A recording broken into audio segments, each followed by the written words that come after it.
Good afternoon. I'm still reporting on elections. Tina Peters, the former Mesa County clerk in Colorado, has become a focal point. Time out on the playing field.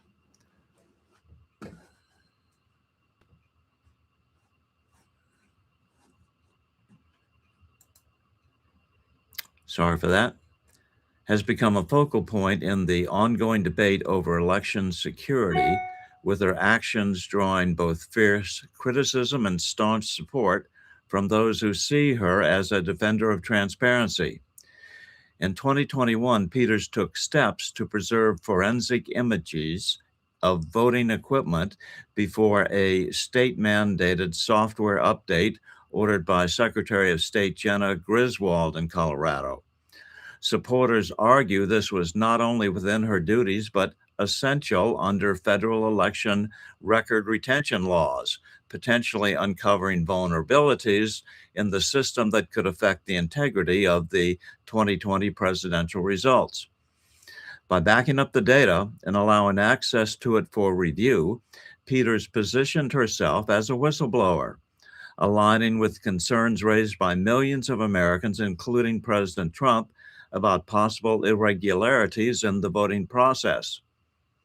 Her decision led to a high profile investigation and charges culminating in an August 2024 trial, where she was convicted on 7 counts, including attempting to influence a public servant and conspiracy.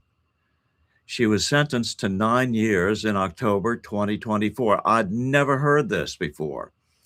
Peters, now 70 and reportedly held in harsh conditions in a cell that's barely above freezing, that type of harsh conditions in Colorado, including solitary confinement, has been portrayed by critics as tampering with elections. Yet her defenders, including attorney Peter Tickton and figures like Mike Lindell, maintained she exposed critical flaws such as deleted logs and potential unauthorized access that merit deeper scrutiny. The trial itself has been questioned for limiting her defense, with multiple motions denied, raising doubts about whether the full context of federal obligations was considered and the entire lack of fairness in the trial altogether. The story gained renewed attention on December 11th, 2025, when President Trump announced a full pardon for Peters on Truth Social, calling her a patriot who simply sought fair and honest elections.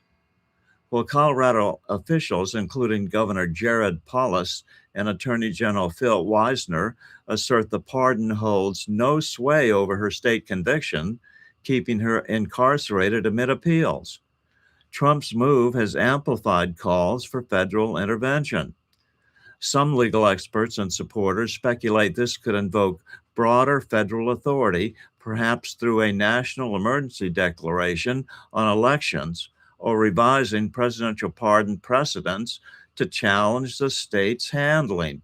In other words, the state is denying a presidential pardon, saying that the president can't pardon someone convicted just of state offenses. This will be a very interesting case going on for months, if not years.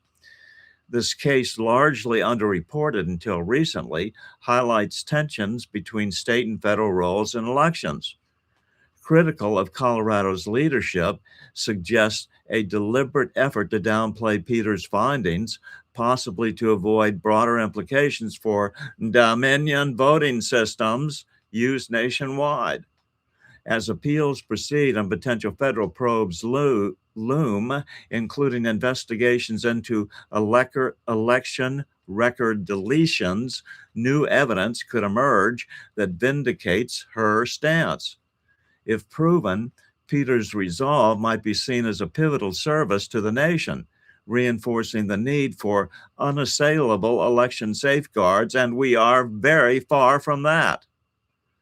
For now, her story serves as a reminder that what begins as a local stand can ripple into a nationwide reckoning, with the door wide open for truth's yet to surface. I'm still reporting from just outside the citadel of world freedom. Good day.